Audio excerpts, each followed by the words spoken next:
You can do it! Further adventures in Japan! Hello, you wonderful people, and greetings from Kyoto, specifically Fushimi Inari, one of the most popular places to come when you go to Kyoto.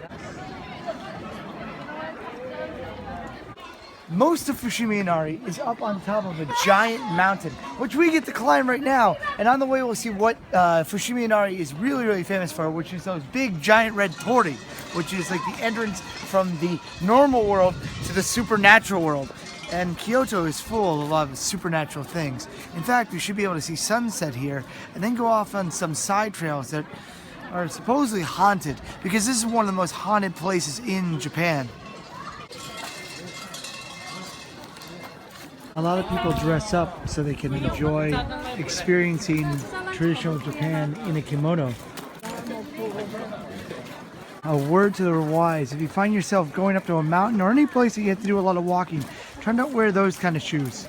So I should really put a business card in here, because this is the work card, so you're supposed to give you prosperity. And if you put your business card here, legend is your business will get better. Unless, of course, you have a really crappy business. Then it's just a building.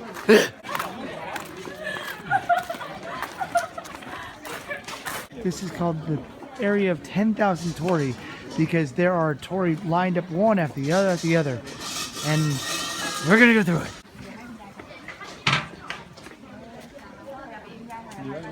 So Brooke, you better start counting here. 1, 2, 2. Ah, this is too many.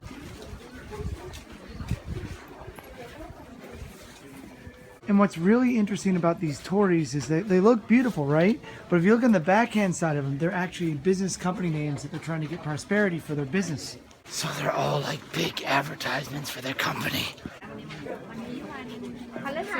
As you can see from everyone trying to get a shot of this is probably the most iconic part of Fushimi Inari. It's just all these tories just run after the other.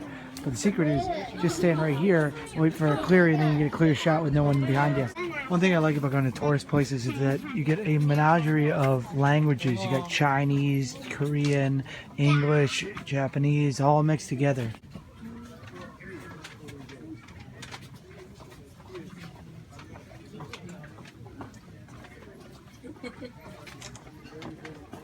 That's a rare shot to get in a busy place, especially right now. If you wish to wish for something, you can get yourself one of these Fox wish cards, and on the back you can write your wish, where you're from, what's your name, and hopefully the Japanese gods will smile on you, unlike you. Or you could try out this rock. If you close your eyes and lift it and it's heavier than you thought it was, your wish won't come true. That's a lot heavier than I thought. Brooke, right now there's a lot of people surrounding us, but if we head towards the top, there's going to be a lot less people. So let's get up there. I'll tell you more about Japanese ghosts.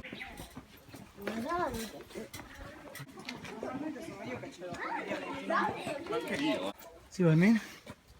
Starts to get a little more emptier once you get up the hill.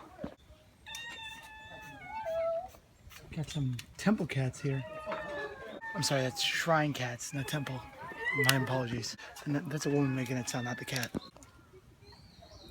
That cat is going to town on that other cat, and that cat is just taking it.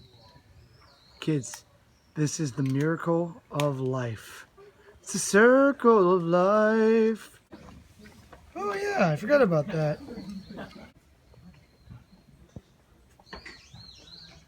This is the halfway point. It's a pretty beautiful view, and this is the best view you get of Kyoto right here.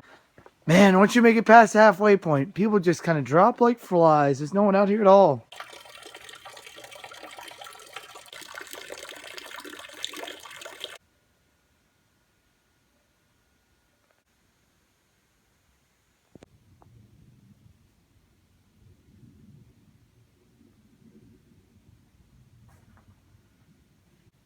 And that part of the deity lost his nose, so they put a mask over it so you wouldn't see his hideous deformity. It's at moments like these when I realize, hey, this place is really known to be haunted.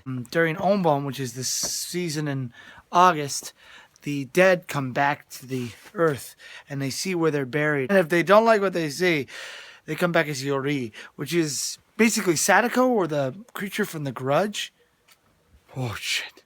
And the yuri is definitely not something you want to deal with. I've dealt with yokai out here, even though I don't think they exist. I don't know what that is. Well, they're creatures that are like, they're Japanese creatures that either live supernaturally or things like you buy. Like if you bought a broom and you broke it, like just because you didn't care about it, it would come back because you mistreated it. You should be more wiser than that because the spirit world, everything is living. Everything is living in Japan. Everything has a conscience. Even a car has a conscience. So try your best to live in harmony with everything.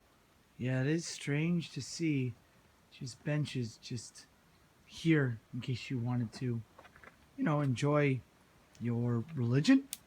See, it says that it's #1. It's the #1 top tourist landmark in Japan, Fushimi Inari. I highly recommend coming. This is kind of sad. Look at this.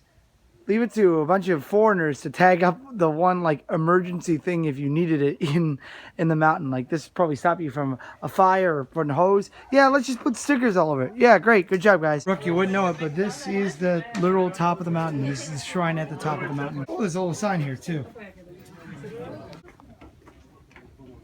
Well, we didn't see any ghosts, goblins, or even ghouls, or even yokais. But, you know, we made it to the top of the mountain. I'm exhausted. We're both pretty tired from that whole trip out to Disney Sea. It was great, but it was exhausting. So I'm going to say here, you can do it. I did it. We can all do it. You guys, stay groovy.